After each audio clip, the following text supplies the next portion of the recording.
My chest tightened as I stared at my phone screen, watching my mother at our family dining table with a wine glass in hand, completely unaware that she was being live-streamed online. "Oh, please," my mom scoffed, rolling her eyes dramatically. "My daughter thinks selling houses makes her successful. She couldn't hack it in nursing school and now she's just wandering through life like a desperate failure." An hour earlier, my cousin Jenna had texted me, "You need to see this." I'm so sorry. She'd attached a link to her latest live stream, part of her ongoing attempt to become a social media influencer. I had been at a real estate conference in Providence and was just settling into my hotel room when the message came through. "My name is Sinead Sullivan, and I'm 32 years old. For the past 5 years, I've been secretly covering my mother's medical expenses after her rheumatoid arthritis diagnosis. I'd been driving her to appointments, handling her insurance paperwork, and paying for her medication. All the while, I was working 60-hour weeks to keep my Boston real estate business afloat. No one at that dinner table knew that I'd emptied my savings account the year before when her insurance denied coverage for a specialized treatment. It's such a shame," my mother continued on the video, seeming to enjoy the attention from my aunts and uncles. All these grand dreams about becoming a nurse, and now she just sells houses to people who actually succeeded in life. She laughed, and to my horror, I could hear my uncle and aunt chuckling with her. Jenna's camera caught everything. I could see she was filming from her lap, likely trying to be discreet while documenting everyday family life for her followers. My mother had no idea she was being recorded, which made her words all the more hurtful. Remember when she dropped out of nursing school? My mother turned to my aunt. She came home crying about how hard the exams were. "Pathetic," she added. "And now she acts like selling a house every few months makes her successful." The truth was that I had put my nursing education on hold specifically to help her when she got sick.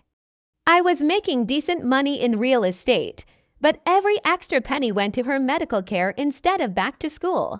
"She just doesn't have what it takes," my mother sighed dramatically, reaching for her wine glass, the same wine I had bought for family dinners. "Some people just aren't cut out for real achievement." The live stream continued for another agonizing minute before Jenna finally turned the camera away. I sat frozen in my hotel room, tears streaming down my face as the harsh reality sank in. For years, I had told myself that my mother's occasional cruel comments were just her pain talking, or her old-fashioned way of motivating me. But this wasn't a momentary slip. This was who she truly was. And now, there was undeniable proof. My phone buzzed again with another text from Jenna. "I'm so sorry you had to see that." I didn't realize what she was saying until it was too late. "Do you want me to take the video down?" I stared at the message for a long moment. "No," I typed back. "Leave it up. I need to show you something tomorrow when I get back." The drive back from Providence the next morning was a blur. I barely remembered checking out of the hotel or the 2-hour journey home. My mind kept replaying my mother's words and her laughter as she ridiculed the career I'd built to support her. 5 years ago, my life had been on a completely different path. I was 27, halfway through nursing school, and doing great. I'd always wanted to be a nurse, to help people and make a difference. Then came the call that changed everything. Mom had collapsed at work and been rushed to the hospital. The diagnosis: aggressive rheumatoid arthritis that would require ongoing treatment and care. "It's not fair," she'd cried from her hospital bed. "How am I supposed to afford all this? The insurance barely covers anything." I'd held her hand and promised I'd help. "We'll figure it out together, Mom." My father had passed away when I was in high school, leaving Mom and me to rely on each other. Despite her criticism and occasional harsh words, I believed we had a strong bond. She'd made sacrifices for me growing up, working extra shifts too, make sure I had opportunities, and now it was my turn to help. Within months, I made the tough decision to put my nursing education on hold. Real estate offered flexible hours and the potential for good money. I could drive mom to appointments, handle her care, and still earn enough to cover our growing expenses. It was supposed to be temporary, just until her condition stabilized, just until I could save enough to go back to school. But temporary turned into years. Mom's single quotes S condition improved with the treatments, but she still needed expensive medications, regular specialist visits, and physical therapy. I became the sole manager of her healthcare, spending hours arguing with insurance companies and researching treatment options. "You've become so responsible," she would occasionally say, and in those rare moments of appreciation, those words had sustained me through countless sleepless nights and stressful work weeks. I pulled into my driveway and sat in silence. I hadn't told Mom I was coming back today. She thought I was still in Providence, networking with other realtors at the conference, an opportunity I'd cut short after seeing the video. My phone buzzed with a text from Jenna. "I'm at the coffee shop on Maple. Can meet whenever you're ready." I took a deep breath and tried to organize my thoughts. Opening my laptop bag, I pulled out a folder labeled Mom Medical. Inside was a meticulously documented record of every payment I'd made over the last 5 years, every insurance, premium, medication copay, and specialist visit, all cataloged with receipts and bank statements. I had been keeping these records for tax purposes, never imagining they would serve as evidence of betrayal. I gathered the folder, took one more steadying breath, and texted Jenna back. "Be there in 15 minutes. The coffee shop was busy." But I spotted Jenna immediately. At 16, she stood out with her vibrant blue hair and oversized headphones. When she saw me, her face crumpled with guilt. "I'm so sorry, Sinead," she blurted as I sat down. I didn't know she would say those things. I was just doing my usual Livestream thing, and then Aunt Patricia started talking about you and it got so mean. It's not your fault," I said, cutting off her rambling. "Actually, I need to thank you." Jenna looked confused. "Thank me for what?" I placed the medical folder on the table and opened it, revealing 5 years of payment records, appointment schedules, and insurance correspondence. "For showing me the truth," I said quietly. "I've been paying for everything, her medications, treatments, insurance premiums, everything." Jenna's eyes widened as she flipped through the documents. "This is thousands of dollars. Over $100,000. Actually, I confirmed. I put my entire life on hold for her. My nursing degree, my savings, even relationships. Everything went on the back burner because I thought she needed me." Jenna looked up from the paperwork, her expression shifting from shock to anger. "And she calls you a failure. That's so messed up." I nodded, feeling a strange calm settle over me. I always thought her criticism was her way of motivating me, that underneath it all, she appreciated what I was doing. I laughed bitterly. "Guess I was wrong. So, what are you going to do?" Jenna asked. I took the folder back, my decision solidifying as I spoke. "I'm done. I've already got the paperwork ready to remove myself from her accounts. You're not going to confront her." I shook my head. What would be the point? She'd just deny it. Or tell me I'm being too sensitive. I pulled out my phone and opened my banking app. I've been putting aside a little money each month, hoping to eventually return to nursing school. Now I'm going to use it for exactly that. As I spoke, I transferred the funds I'd earmarked for my mother's next round of treatments into my personal savings account. The action was small, but it felt monumental.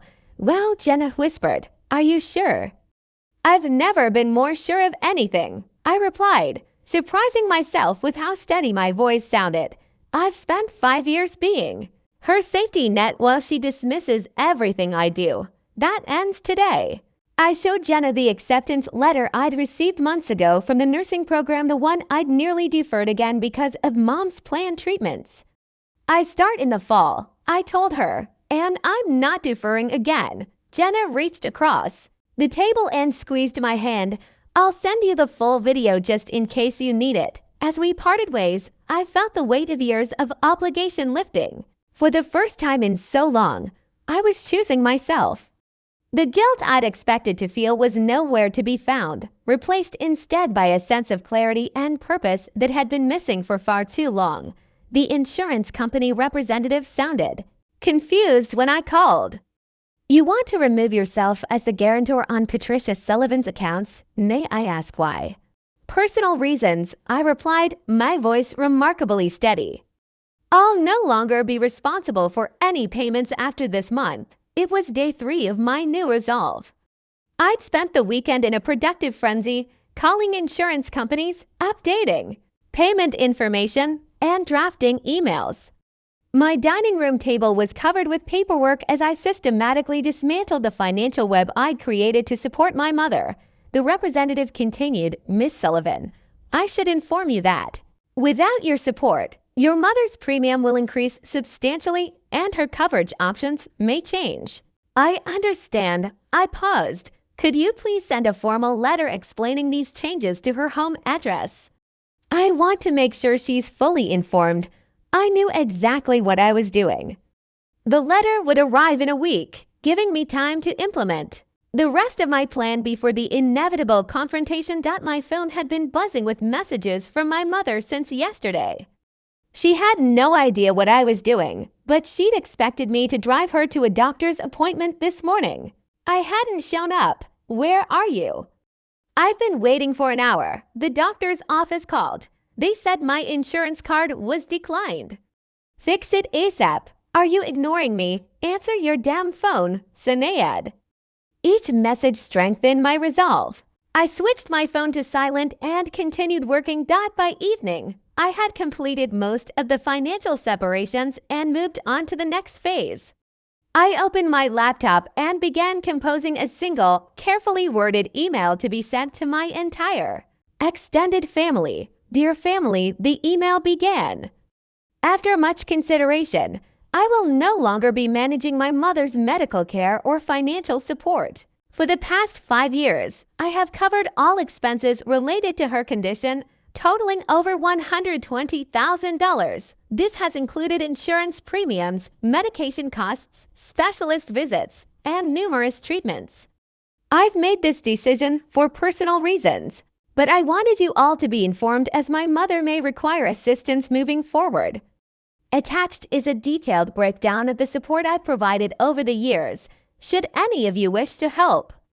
I hope you understand that this was not a decision I made lightly. Best regards, Sinead. I attached the spreadsheet I created documenting every payment, every appointment, and every hour spent managing her care. The evidence was irrefutable. My cousin Jenna had sent me the full Livestream video as promised. I downloaded it and saved multiple copies, one to my computer, one to my cloud storage, and one to a USB drive. I had no specific plans for the video yet, but something told me it might be necessary. The doorbell rang, startling me. Through the peephole, I saw my mother standing on my porch, her face contorted with anger. I stepped back, my heart racing. "Sinead, I know you're in there. Open this door right now." I remained silent, watching her shadow move beneath the door. "You've missed 3 of my calls. My medication refill was denied at the pharmacy. What are you doing?"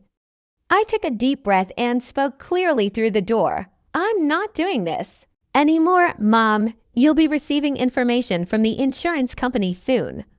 I suggest you read it carefully. What are you talking about?" "Open this door." No. The single word felt powerful on my lips. "I've heard what you really think of me. I think it's time we both moved on with our lives." There was a moment of confused silence before she exploded. "Is this about money after everything I've done for you?" I almost laughed at the irony. "Goodbye, Mom. Please don't come back." As her protests grew louder, I walked away from the door, returning to my laptop to finish what I'd started. With each step, I felt lighter, as if I was finally shedding a burden I'd carried for far too long. The fallout came swiftly. Within hours of sending my email, my phone exploded with notifications. Aunt Maureen was shocked and appalled by my abandonment. Uncle James thought I was being selfish and cruel. My cousin Thomas suggested I sort out whatever petty disagreement I was having with Mom. Only Jenna and, surprisingly, my elderly Aunt Bridget seemed to understand. Bridget's message was simple. It takes courage to stand up for yourself, dear. Call me if you need anything. I blocked my mother's number first. Then one by one, I muted the relatives who couldn't bother to ask for my side of the story. The silence that followed was strangely peaceful. 3 days later, I sat in the admissions office at Boston City Nursing School, finalizing my re-enrollment for the fall semester. You've been away from the program for quite some time, Miss Sullivan, the advisor said, reviewing my file. But your previous academic record is strong. You'll need to take a placement exam to determine if any refresher courses are necessary. I understand, I replied, feeling a surge of excitement. I've already started reviewing my old textbooks. As I walked across campus afterward, I felt a sense of belonging that had been missing for years. This was where I was meant to be, pursuing my own dreams instead of living in service to someone else's needs. My real estate business would need adjusting to accommodate my class schedule, but I had already started planning. I'd focus on fewer clients, concentrate on higher value properties, and hire a part-time assistant for administrative tasks. The income would be reduced, but without my mother's expenses, I could manage. When I returned home, a formal-looking envelope awaited me in the mail.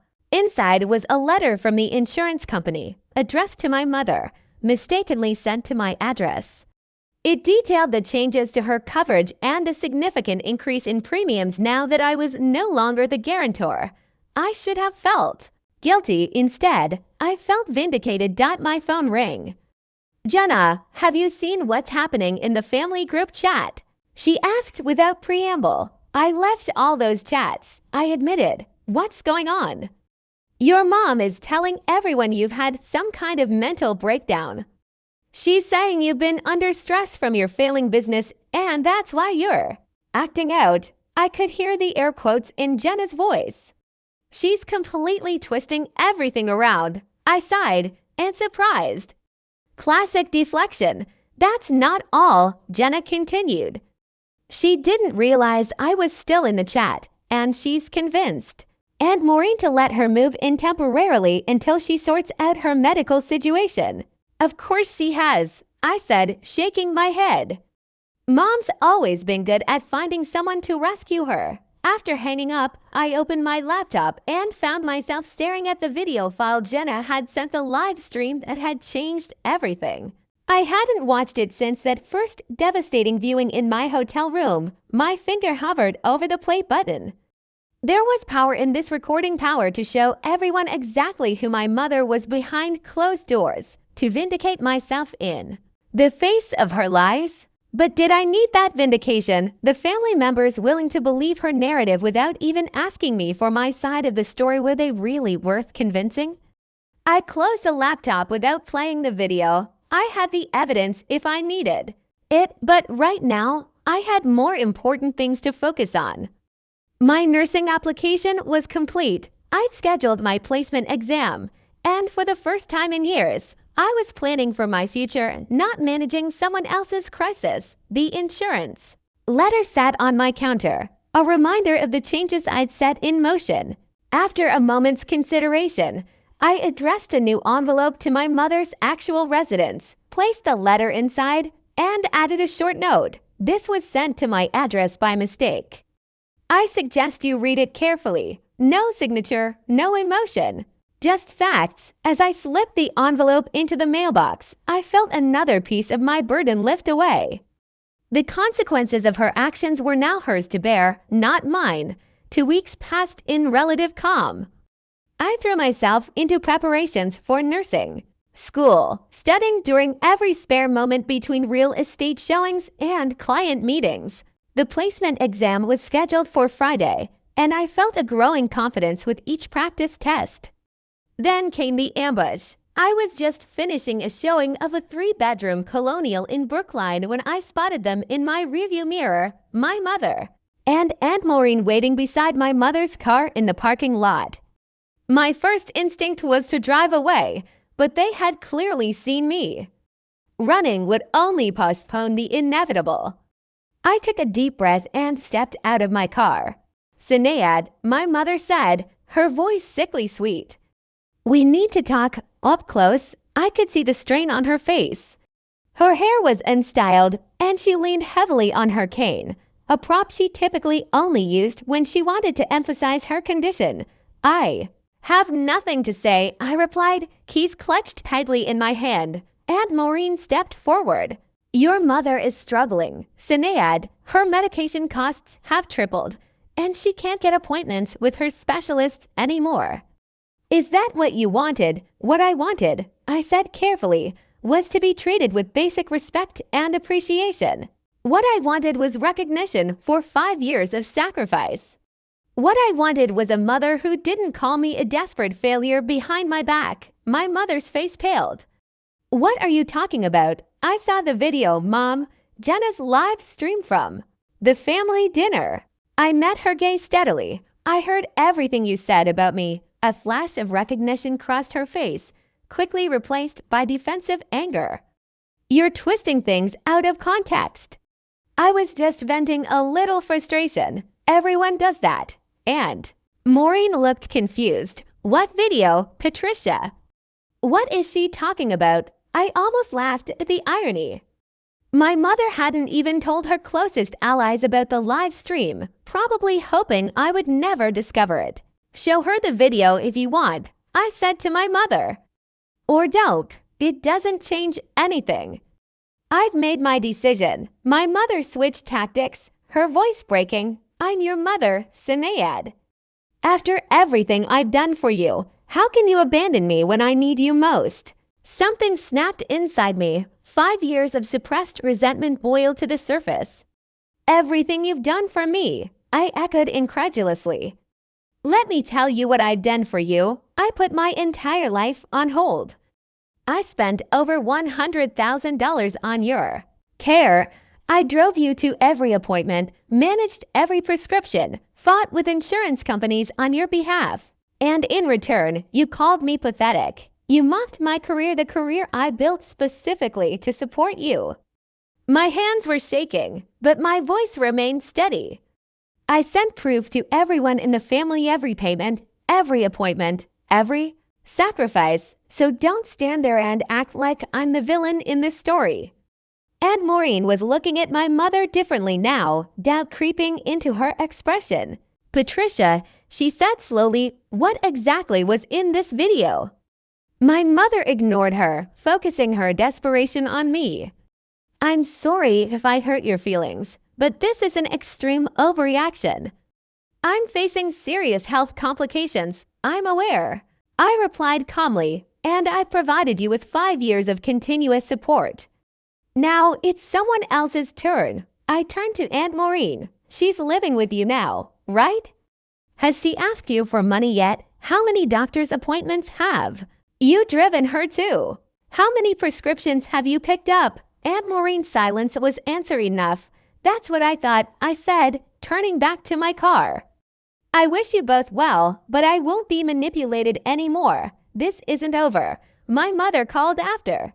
"Emmy, you can't just walk away from family." I paused with my hand on the car door. "You're right about one thing, Mom. Family doesn't walk away from family. But family also doesn't tear each other down or take advantage of each other. So maybe ask yourself who really walked away first." As I drove off, I glanced in my rearview mirror. My mother was gesturing wildly, clearly berating Aunt Maureen for something. Some things never change, I thought, but I had changed. And as I headed home to continue studying for my nursing exam, I realized I didn't feel guilty anymore. For the first time in years, I felt free. 3 months passed in a blur of activity. I aced my nursing placement exam, enrolled in the accelerated program for students returning to education, and reorganized my real estate business to accommodate my new schedule. I hired Kylie, a bright college student, as my part-time assistant to handle paperwork and coordinate showings when I was in class. The transition wasn't seamless. There were late nights, scheduling conflicts, and the occasional bout of self-doubt, but each small victory reaffirmed that I'd made the right choice. The weight I'd been carrying for years had lifted, and I approached each day with renewed energy and purpose. My family's situation had reached an uneasy stalemate. After our confrontation in the parking lot, my mother had apparently shown her true colors to Aunt Maureen, who quietly reached out to me. A week later, I had no idea what you'd been dealing with, she admitted over coffee. Patricia told me you were being difficult and selfish. I should have asked for your side of the story. It's okay, I replied, surprising myself with how much I meant it. Mom has always been good at controlling the narrative. The Boston Real Estate Association's annual awards ceremony wasn't something I'd paid much attention to in previous years.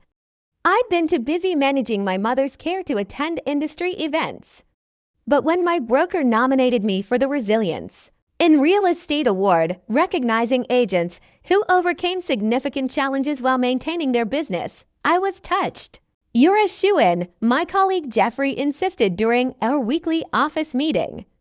You've closed more deals than anyone else in the office while starting nursing school?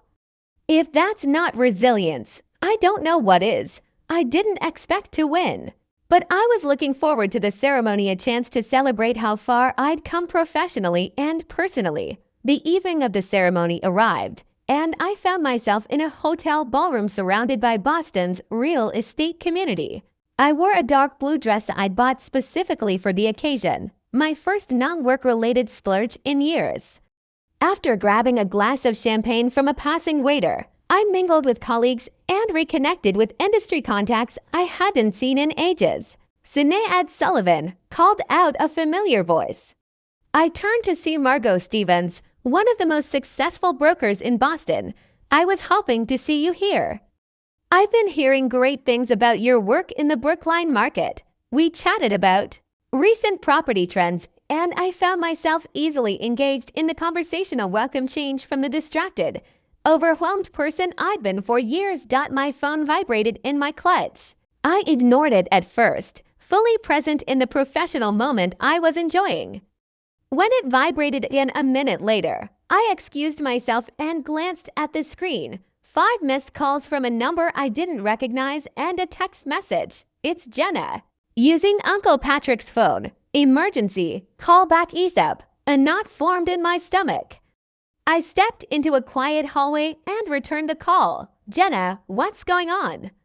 I'm so sorry to bother you, Jenna said, her voice tense. I'm at the hospital. With your mom. She fell and they think it might be a reaction to her new medication. She's asking for you. I closed my eyes, waiting for the familiar wave of guilt and obligation to wash over me. It came, but it was different now, manageable, not overwhelming. Is she stable? I asked. Yes, but they're keeping her overnight for observation. I didn't want to call, but Uncle Patrick insisted. I heard muffled voices, then a shuffling sound as the phone changed hands. Sinead, Patrick here. Look, I know things have been difficult, but your mother needs you. The doctors have questions about her medical history that we can't answer. As we spoke, I saw the ceremony attendees moving into the main ballroom. The awards presentation would be starting soon. I understand, I said, making my decision. But I'm at an important work event right now. I can come by the hospital afterward. This is your mother we're talking about. Patrick's voice hardened. Surely whatever party you're at can wait. The old Sinead would have agreed immediately, abandoning her own needs for her mother's. But I wasn't that person anymore. I'll be there in about 2 hours, I said firmly. Please tell the doctors I'll answer any questions then. And Patrick, thank you for being there for her. I ended the call and took a deep breath. As I turned to rejoin the ceremony, I caught my reflection in a decorative mirror, shoulders back, head high, eyes clear. For the first time in years, I recognized myself. And the winner of the Resilience in Real Estate Award goes to Sinead Sullivan. The room erupted in applause as my name was announced. For a moment, I sat frozen in shock. I genuinely hadn't expected to win. Jeffrey nudged me with his elbow, grinning broadly as I rose and made my way to the stage. The crystal trophy felt substantial in my hands as I approached the microphone. Looking out at the audience, I saw colleagues, mentors, and competitors united in recognition of my work. The validation was overwhelming. "Thank you," I began, my voice steadier than I felt. "This means more to me than I can express. The past few years have been challenging, balancing a demanding career with personal obligations. There were many days when I wasn't sure I could keep going. I paused, thinking of the countless nights I'd spent researching treatment options. For my mother, the early mornings rushing to prepare for showings after sleepless nights of worrying. But real estate isn't just about selling homes. It's about resilience, adapting to changing markets, overcoming obstacles, and finding solutions when it seems impossible. Those same skills helped me navigate my personal challenges and eventually find my way back to my original passion, nursing." The crowd murmured with interest at this revelation. "I'm now pursuing my nursing degree while continuing to serve my real estate clients, and I couldn't be happier." So this award isn't just for professional resilience.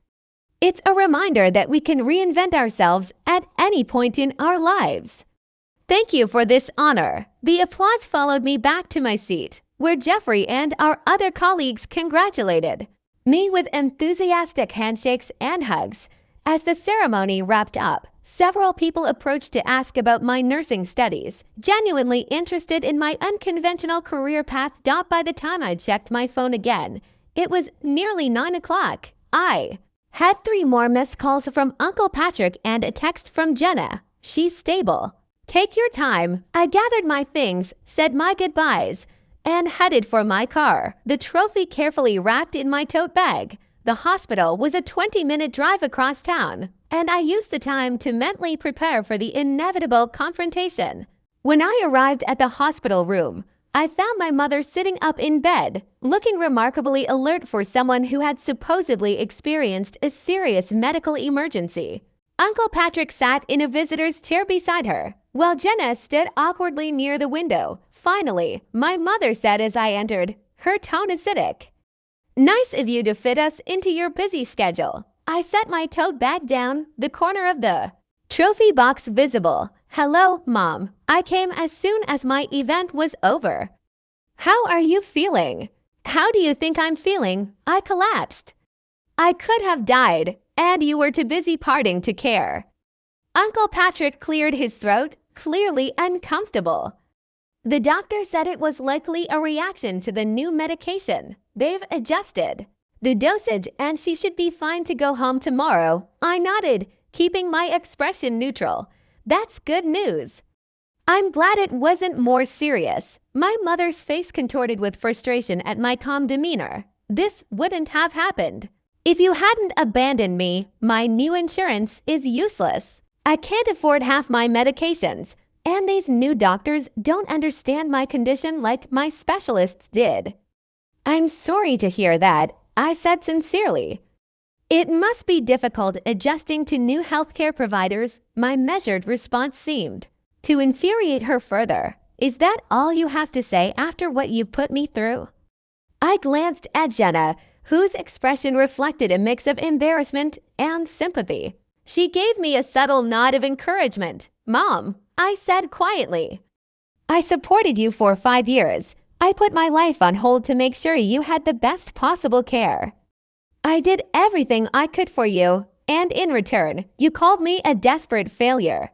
You mocked the career that paid for your treatments. You laughed at my dreams." Uncle Patrick frowned.